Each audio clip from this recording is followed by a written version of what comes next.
काल गीता में आप सुन रहे हैं जितेंद्र राठौड़ के साथ अंधा कुआं। एक बार राजा के दरबार में एक सवाल उठा कि ऐसा कौन सा कुआं है जिसमें गिरने के बाद आदमी बाहर नहीं निकल पाता। इस सवाल का उत्तर कोई नहीं दे सका। आखिर में राजा ने राज पंडित से कहा, इस सवाल का उत्तर 7 दिनों के अंदर लेकर आओ, वरना आपको अभी तक जो इनाम धन आदि दिया गया है वापस ले लिया जाएगा तथा इस नगरी को छोड़कर दूसरी जगह जाना होगा। 6 दिन बीत चुके थे। राजा के पंडित को कोई जवाब नहीं मिला। निराश होकर वह जंगल की तरफ गया।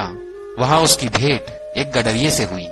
गडरिये ने पूछा, आप तो राज पंडित हैं, राजा के दुलारे हैं, फिर चेहरे पर इतनी उदासी क्यों?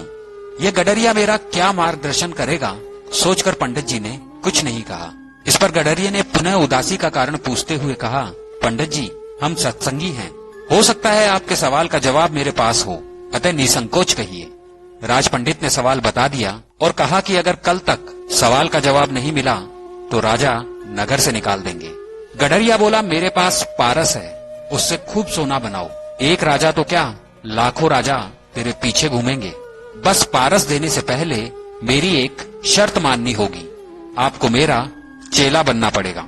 राज पंडित के अंदर पहले तो अहंकार जागा कि 2 कोड़ी के गडरिये का चेला बनूं, लेकिन स्वार्थ पूर्ति हेतु चेला बनने को तैयार हो गए।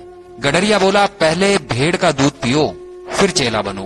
राज पंडित ने कहा, यदि मैं भेड़ का दूध पीऊंगा तो मेरी बुद्धि मारी जाएगी, मैं दूध नहीं पीऊंगा। गडरिये ने जवाब दिया, मैं पारस नहीं दूंगा। राज पंडित बोला, ठीक है, दूध पीने को तैयार हूँ, आगे क्या करना है? गडरिया बोला, अब तो पहले मैं दूध को झूठा करूंगा, फिर तुम्हें पीना होगा। राज पंडित ने कहा, तू हद करता है, ब्राह्मण को झूठा पिलाएगा? गडरिये ने जवाब दिया कि आप जा सकते हैं यदि चाहें तो।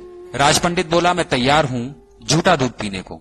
गडरिया बोला, वह बात तो अब आई गई हो गई, अब तो मेरे सामने जो इंसान की खोपड़ी का कंकाल पड़ा है उसमें मैं दूध दोहूंगा, उसको झूठा करूंगा, फिर तुम्हें पिलाऊंगा, तब मिलेगा पारस, नहीं तो आप अपना रास्ता नाप लीजिए।